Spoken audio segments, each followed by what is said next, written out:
Thank you very much. I want to pay my respects to the Noongar people of southwest Western Australia. I bring greetings from Cape York. I'm very pleased to be here, particularly at the launch of our remote literacy project. I want to acknowledge Minister Peter and Alana, who've had to go off to other appointments, and Sue, Ben, and Ken as our parliamentary representatives. I'm so pleased we have a bipartisan support for school reform, particularly for our Indigenous communities and children. Western Australia has been really at the leading edge of policy discussion about explicit instruction and direct instruction. Labor and the government have both been very much attuned to the debate about direct and explicit instruction. I think one of the most politically and policy-wise most literate of all of our jurisdictions, really. And I'm so pleased at the very good turnout we have in Western Australia for this project. My background is I come from a small community called Hopevale. It was a mission that was commenced in the latter quarter century of the 19th century. And I speak my father's and mother's languages. I'm literate in my father's and mother's language. But that is not remarkable. My grandfather was literate in his own language and English. He could read the Bible. He could read the Bible as translated by the missionary. It's completely unremarkable for people at Hopevale to be both bilingual, sometimes trilingual, and literate in their own language as well as English. A protector who commenced his career in Africa and came to Western Australia in the late 1900s, who then ended up in Queensland, Walter Roth, actually corresponded with the young ladies at the mission at Cape Bedford in their own language at the end of the 19th century. There are letters between him and the young girls at the dormitory in Guguyimir. The missionaries, the German missionaries, were able to teach these kids who were brought in very imminently from the bush to be literate in English as well as their own language, very early on in the mission's history. So my distress at our educational underperformance concerns the latest generations, the post-mission generations. These are the ones who can't read and write in their own language and English. And I wondered why it was that there had been this collapse. How come all these old people, 75, 85 years old, can read the Bible in their own language as well as English, and yet their children, grandchildren and great-grandchildren are completely illiterate? That was kind of my big quandary. What had happened to our education when these grandchildren and great-grandchildren were attending schools flush with better facilities, overhead projectors, computers, whiteboards, more money than had ever been spent during the mission era on schooling? And so we got involved in the early 2000s in this whole debate about the teaching of reading. It was a raging war, as you know. It is a war that still remains kind of unconcluded. And I figured that I did not have a view on which side of that conflagration was right.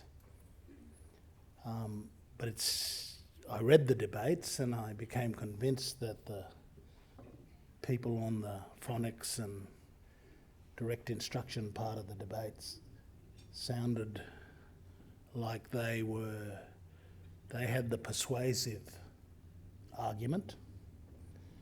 And we did a lot of research in Cape York Peninsula, and we invited a program called Multilit to come to our schools. And we trialled Multilit for about 2 years, and we were very keen about the results. But it was a tutorial program at the side of the school. We used to have to take the kids out of the classroom and take them to the tutorial room and return them back into the main classroom at the end. And I said to Professor Kevin Weldale from Macquarie University Special Education Centre, mate, what about the main classroom? Why don't we change what's going on so we don't have to remediate? If we're teaching them properly in the classroom, surely we won't need a tutorial room on the side. So we had an attempt at trying to change the teaching practice in the classroom proper.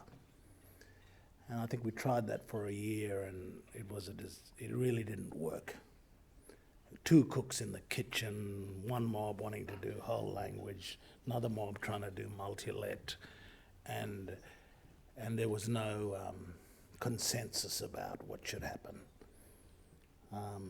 That is why we were so keen, and we eventually bit the bullet with Julia Gillard and Jenny Macklin when they supported us to take over 2 schools in Cape York at Arrokoon and Cohen. And then we could pursue our own lights. We could, with the community leaders, make our own decisions about the curriculum and the pedagogy. And we went to the United States and met with developers of the direct instruction program in Oregon, and they agreed to partner with us with what we call the Cape York Aboriginal Australian Academy.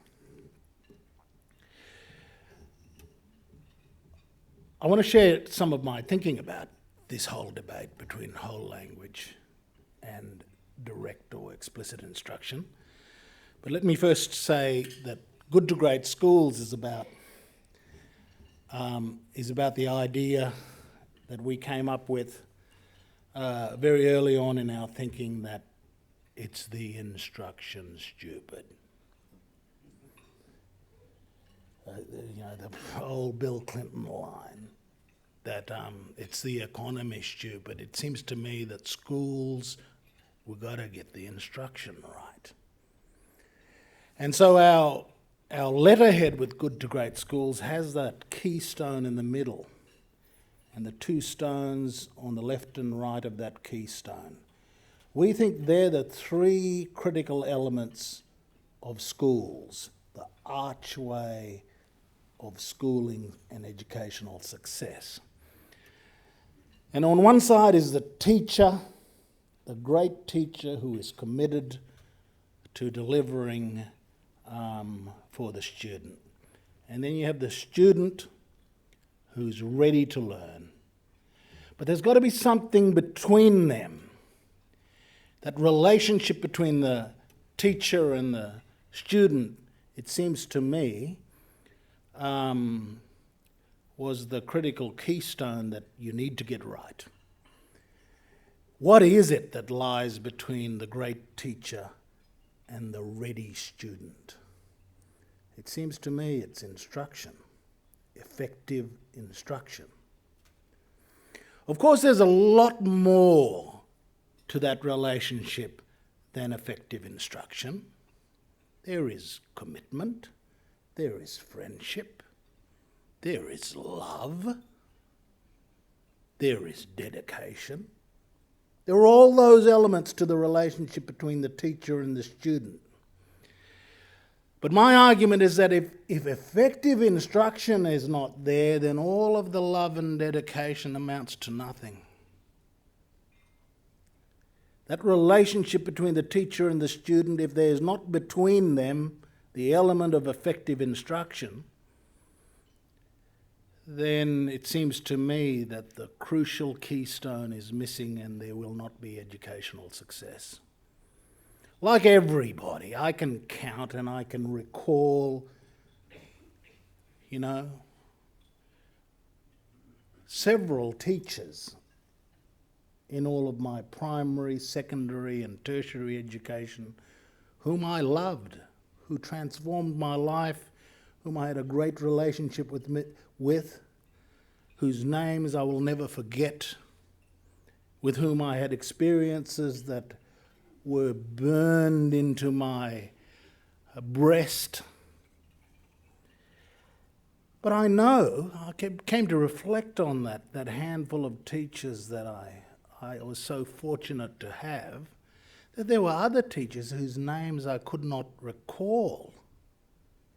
And yet I had a very real sense that one of those teachers in my primary school years boosted my reading so much, and yet she was so anonymous. I can't recall her name. But I had a distinct sense in year 4 that I really took the step change with my English under her tutelage. When we think about extraordinary teachers, we tend to think of the first kind of teacher that I spoke about, the Mr. Sellecks of my own education and Mrs. Greenwoods of my own education.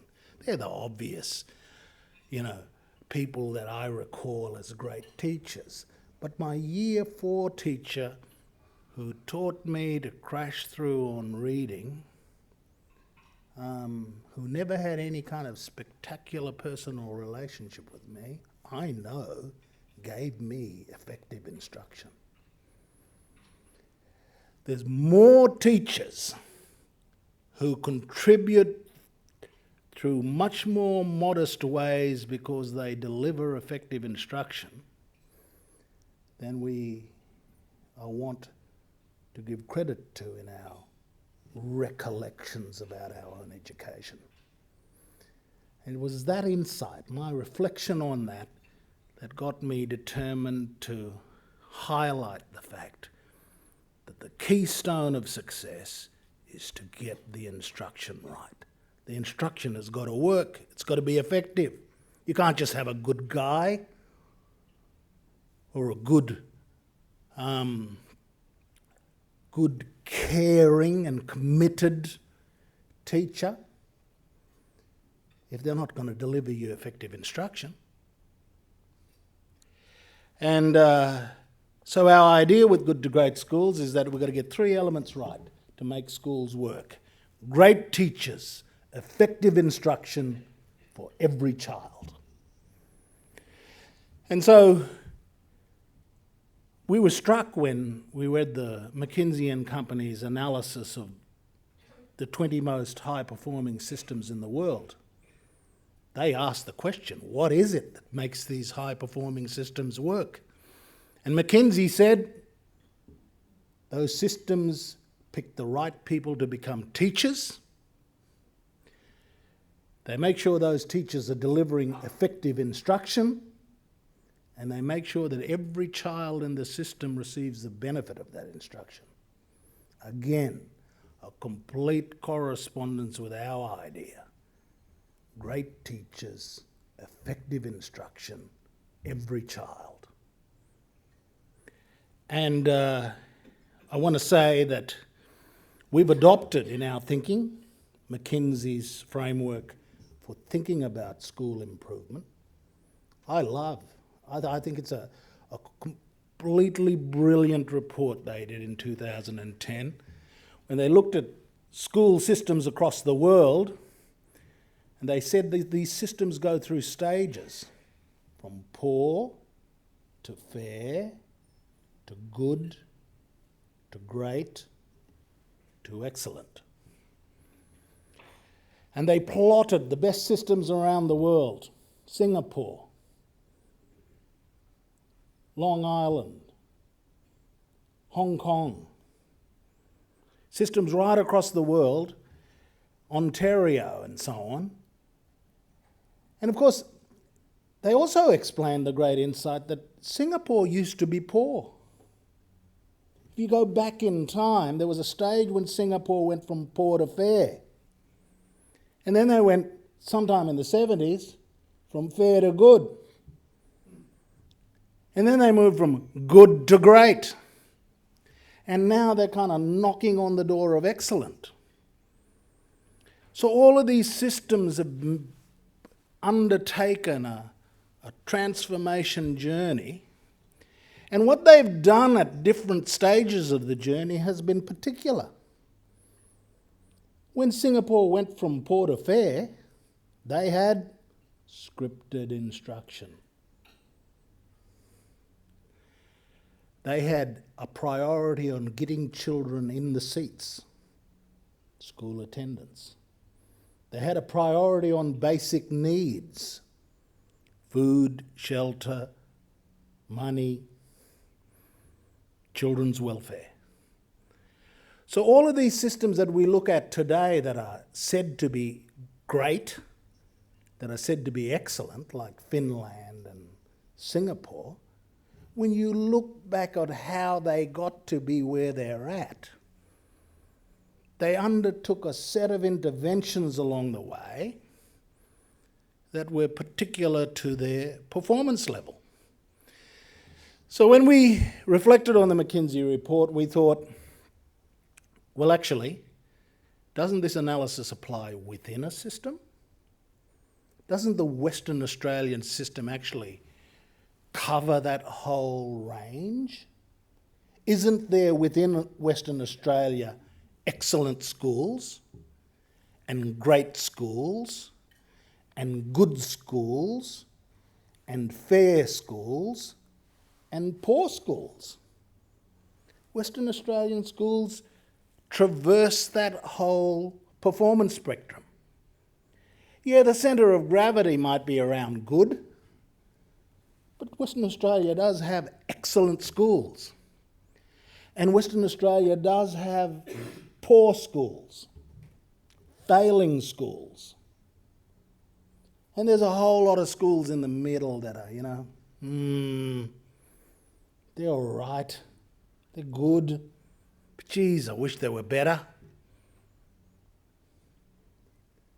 And we, every year we're trying to get it over the line from good to great, but we always languish around the middle. What do we need to do to kind of step up to the next stage? How do we shift the performance from poor to fair to good to great? In Cape York, we've used that metric in our thinking from day one in 2010. And we've developed with McKinsey a way of measuring that performance. I have to say, I think we did the poor to fair journey in the first year, in 2010. We run fair schools, and we started running them in our first year, but they were poor.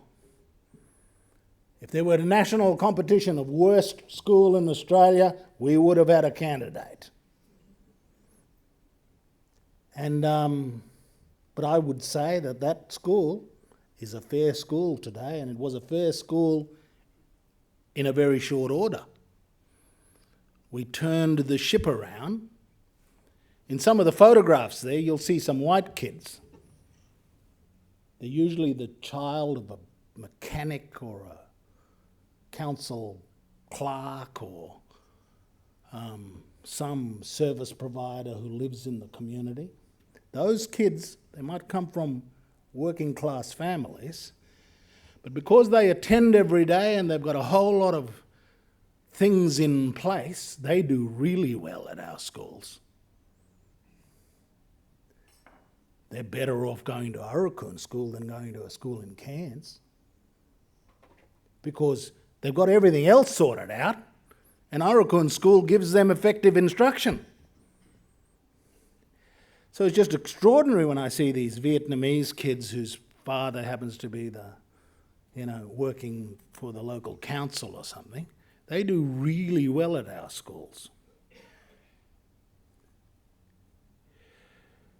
The thing that struck us about the McKinsey work was that we're on a journey. First journey, first part, go from poor to fair. Now we're trying to get to good. We're not there yet. I think our partners from the National Institute for Direct Instruction will agree with us that we are still fair. I was hoping that we were knocking on the door of good. But I think we're still 2 years away from being able to say we're good. And we're going to have to solve some heroic challenges in respect of attendance. It's a big impediment. If the kids are not there, then the effective instruction can't work. And in one of our schools, we still have a massive attendance challenge. In another one of them, 100% yesterday. And so that's our thinking about school reform. It's a journey. We're 5 years into it now. We've gone from poor to fair. We're not yet good, but at some stage soon we are going to be good. And then when we get to good, we're going to start thinking about heading to great. But one of the things exercising our minds, which is going to be an issue for you guys, it's an issue that I just want to plant in your heads at this stage, not to burden you with it, but just to have in the back of your minds that when you start to feel the real business of tectonic shift under the foundations of your school, when you feel that real tectonic shift that effective instruction can give you, the kind of big challenge you have to have at the back of your mind is, how do we sustain this? And how do we keep this? How do you turn a 3-year literacy intervention into a long-term, sustainable embedding of good teaching? Because you're going to develop within your faculties in this school highly effective teaching by highly effective teachers. But you're not going to be there forever. You're going to be there for the next 2, 3, 4 years. You're going to have to hand the baton over to another crop, another crew, and they're not trained like you are. And so the issue will be, how do we hand the baton on, and how do we turn these schools into, how do we get a bit of sandstone into the school? How do we create an institution? I mean, that's the thing about schools. If you get a bit of sandstone into the place, if you turn it from just a mere school into an institution, the sandstone kind of carries the reform, the culture, the good teaching practice, and it maintains the achievement. So I just want to introduce that idea. It's not something that we need to solve tonight or tomorrow, but the whole business of how do we turn these places from schools into institutions. Because we're going to have to. Otherwise, another government's going to have to come along and find another $22 million for an intervention. And we can't do that in cycles. We can't just have another literacy and numeracy push. We're going to have to think about what we do over these next 3 years is sustained and how you guys hand over a culture to those who will come after you. I'm really pleased that we have a relationship with the National Institute for Direct Instruction in Oregon, but I'm also very pleased that we happen to come across DataWorks and John Hollingworth and Sylvia Ybarra.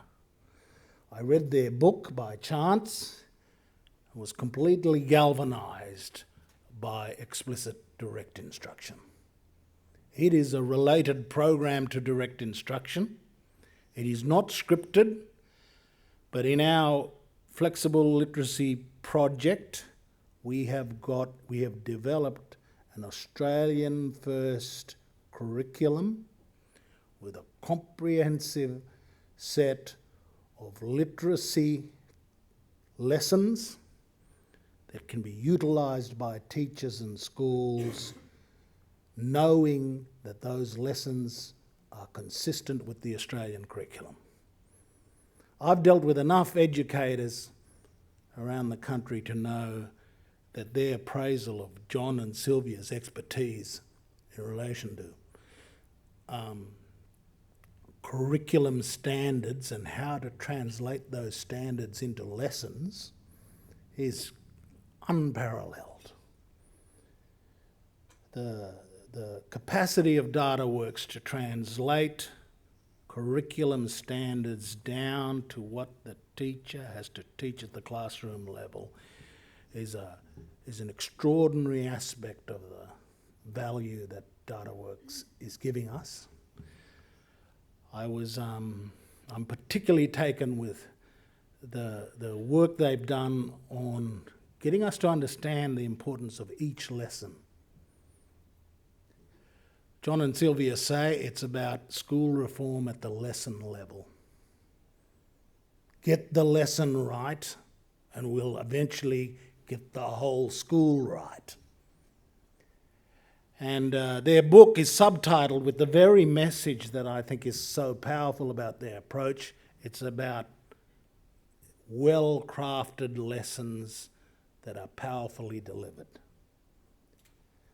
And so it's just been a complete advantage and boon for us that John and Sylvia have partnered with Good to Great Schools Australia. We are the preferred partner of their organisation here in Australia. They are well known beyond our work, and I think the schools in Western Australia that are going to use EDI, you've really got a front row seat in this opportunity. And I want to thank Sylvia and John for partnering with us. Can I just indulge in this whole question of that original debate that we were concerned with between the phonics and whole language crowd? The way I think about that debate is, and why it has become so ideological and so therefore destructive for children. I actually think the way I think about it, and even friends amongst us might vigorously dispute my way of thinking about that debate. But I actually think that there's a kind of dialectical relationship between those two sides of the debate. There's a kind of unity of opposites is one way to understand the relationship between direct instruction and inquiry. They're not kind of one's right and one's wrong. They're kind of unified. And so that unity of the opposites, the kind of yin and yang between explicit learning or explicit teaching and implicit learning. between direct instruction and indirect learning, between teaching and inquiry and discovery, between school education and kind of natural social construction. There's a kind of unity in the opposites. Both are, humans do learn through social construction. We do learn implicitly.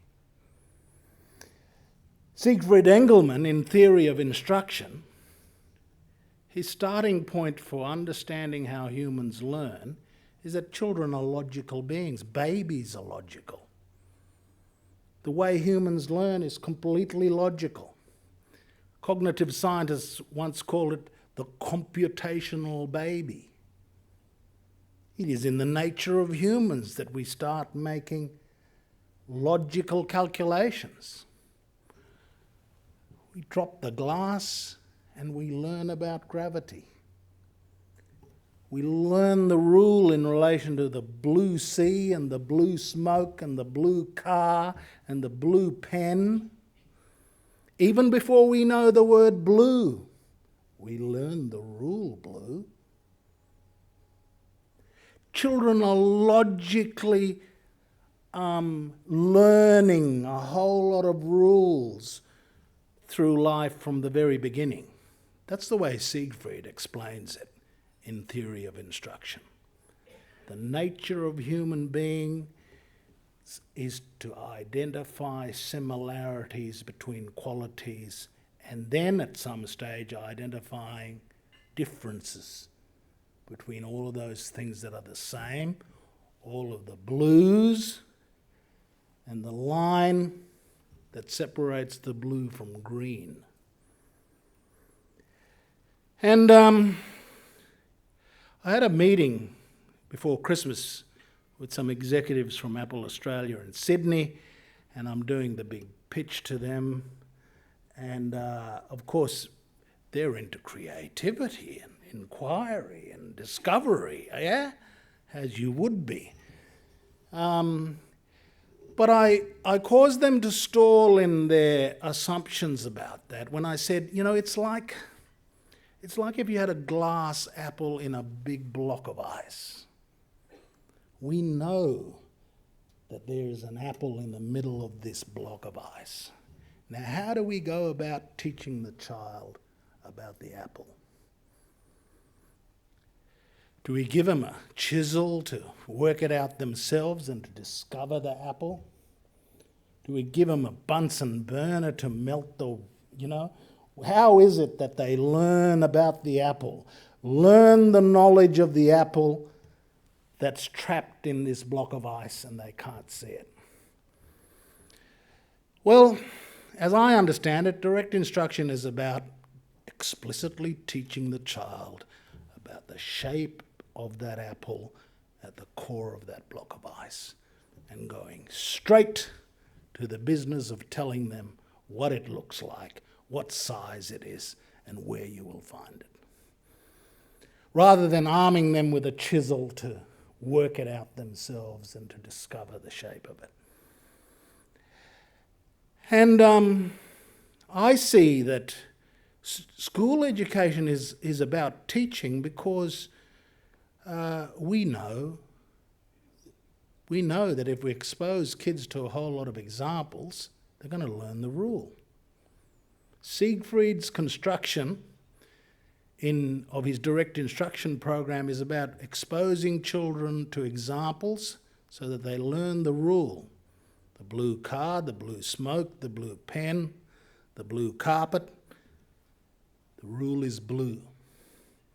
And then when the blue alien comes out of nowhere, completely unconceived, the child might not know anything about that unknown example, but he knows the rule blue. And of course, and direct instruction is a very carefully, scientifically worked out progression of exposing children to examples, getting them to learn the rules, and then getting them to apply the skills to further generalizations. It is not rote learning. It's about exposing. If it was rote learning, you'd have to learn all examples.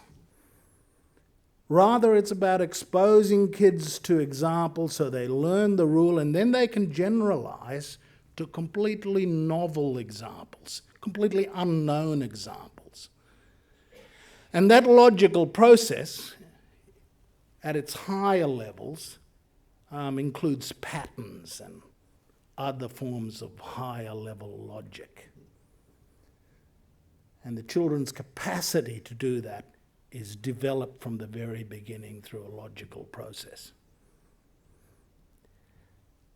So what I have to say to the whole language people is that, school education is about imparting to the kids the rules that we actually know so that we can get to the frontiers of what they're capable of doing as quickly and efficiently as possible. There's a lot of creativity and critique and further generalisation beyond the frontiers of our direct instruction programs and elementary schooling and secondary schooling.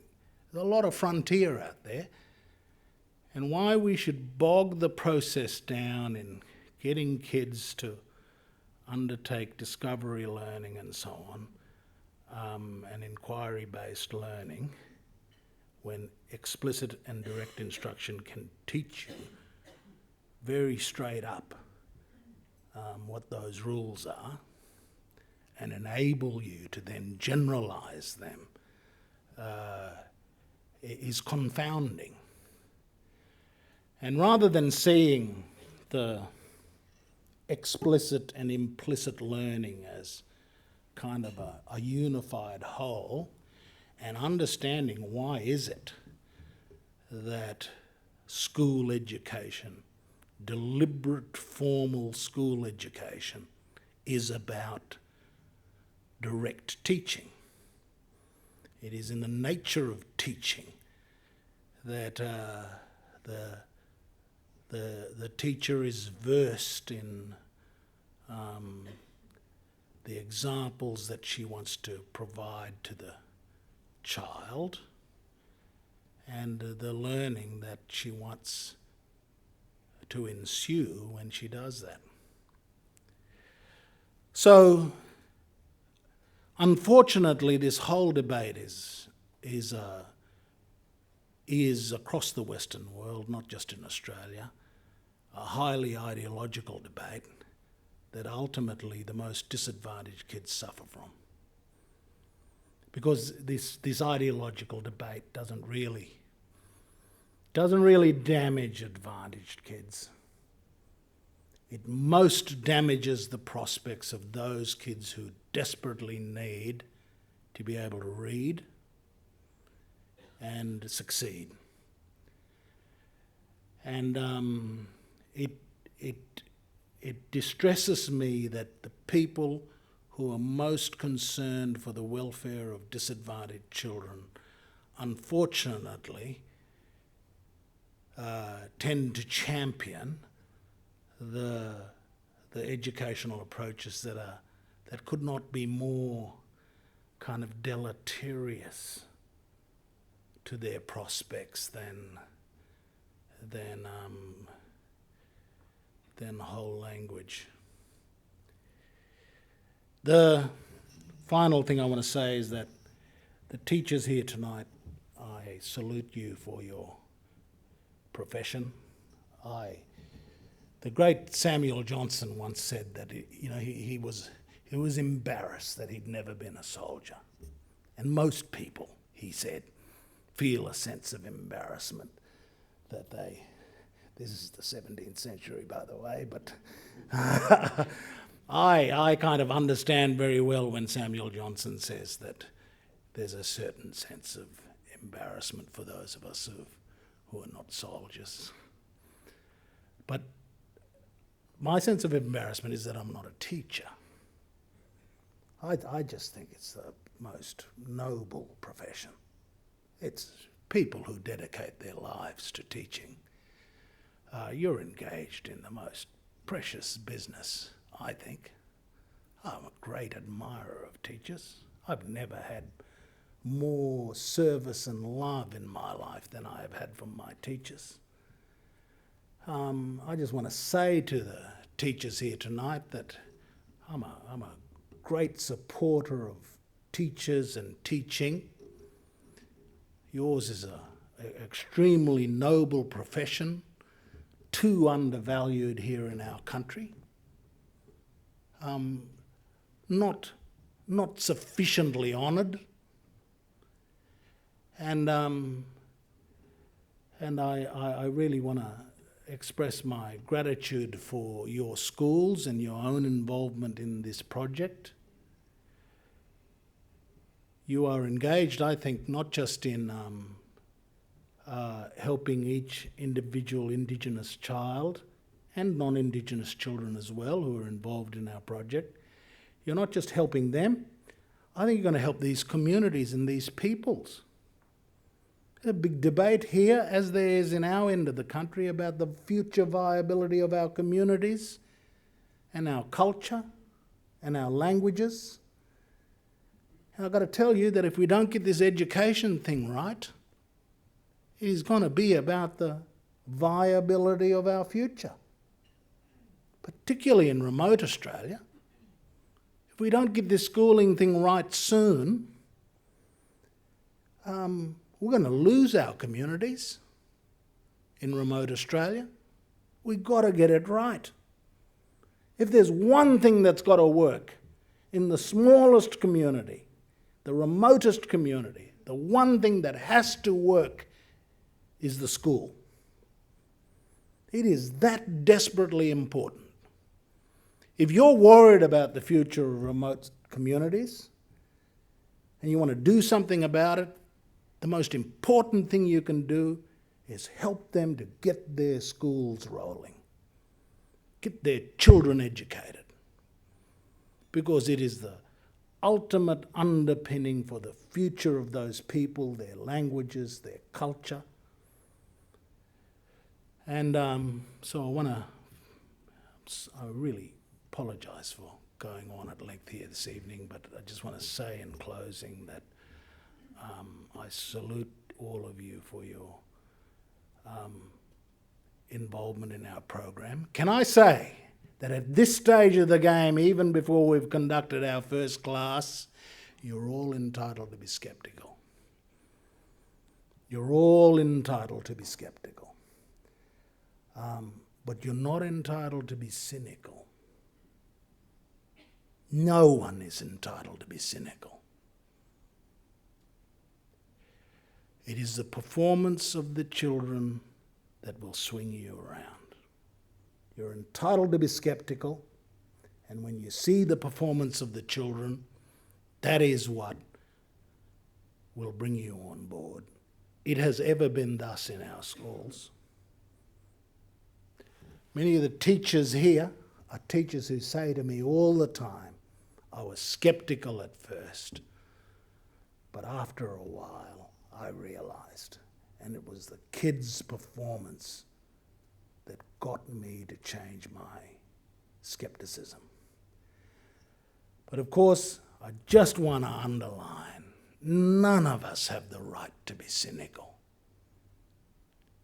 There's a difference between scepticism and cynicism. Scepticism is healthy and is our right. You don't need to believe me. Be persuaded by the kid's performance. You have a right to be sceptical, but none of us has a right to be cynical. We've got to give this our best shot. We can't blame our lack of proper dedication to the implementation of this project and this teaching. We can't blame our failure to be properly dedicated to this exercise on the performance of the children. Thank you very much. again, I want to say to Ken and our parliamentary representatives, Ben and Commonwealth and State, for their magnificent support for this initiative. And thank you all for being here this week.